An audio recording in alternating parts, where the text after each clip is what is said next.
so pretty when you died, or so I heard. Not that I could be bothered with the precise details. Assassination is best left to coldness rather than passionate fury.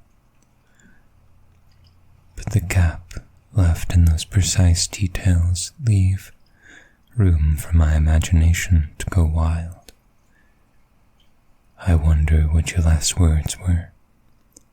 I wonder what you thought tomorrow would be like. Well, not my problem anymore. This feeling, I admit, is intoxicating. Knowing you thought you had the last word, and knowing you were dead wrong. Did you imagine me in tears reading your letter? Did you find it unopened in hell once you were there? It must be a nasty feeling, if you could ever feel, knowing your victor was cut short. I heard they fished you out of a river, dead in the same net as an old boot. Is that how you thought you would go? Or did you imagine being surrounded by friends and family? I wonder if you felt used by those fishes the way you used me. I wonder if they slowly devoured you and had the nerve to complain about the taste. Your body has been long decomposed, and yet you leave those ghosts questions. What did you even want me to be? Clearly not myself. Clearly, once you saw that I wasn't that scrap of imprint you thought I was, you wanted out. Only after you tried to take me for everything, I cut that off, and you begged me for forgiveness. But once you had that forgiveness, you once again set to use me. Well, I suppose 2 wrongs don't make a right, baby. But it was good knowing I won't be stuck in those circles you led me in with empty promises anymore.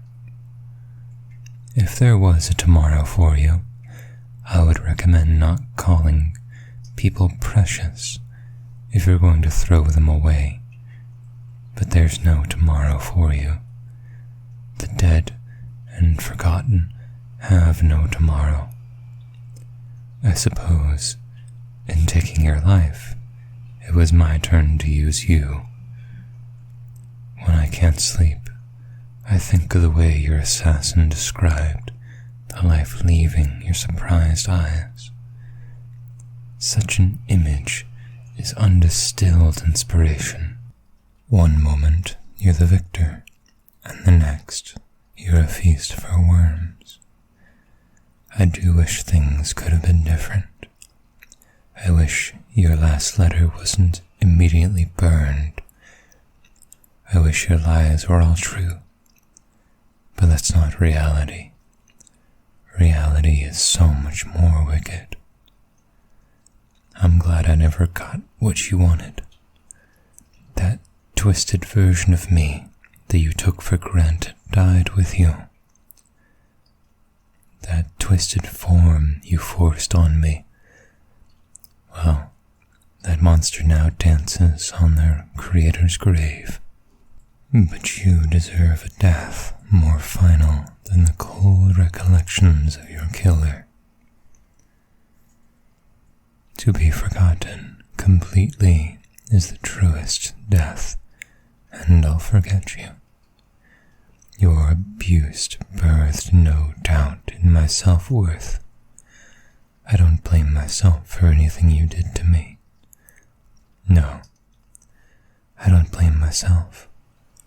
I would pity you if I could feel something other than the coldness you planted in me. And you are pitiful, just like that boot they found with you. But honestly, the boot has more of a use. A boot, even pulled from a river, had purpose. You make leeches seem useful. A leech wouldn't demand I be anything other than myself. A leech is worth remembering. They're also a lot cheaper to get rid of. But the price has been paid, and you should dissipate completely soon. They didn't even put you in the obituary. Yes, soon even your ghost won't be my problem. And soon I'll finally be free of all that you did to me. Now I may walk forward, head held higher, feet steady, knowing I'll never meet you in the streets. Never again will you steal myself from me. No, never again. Good riddance.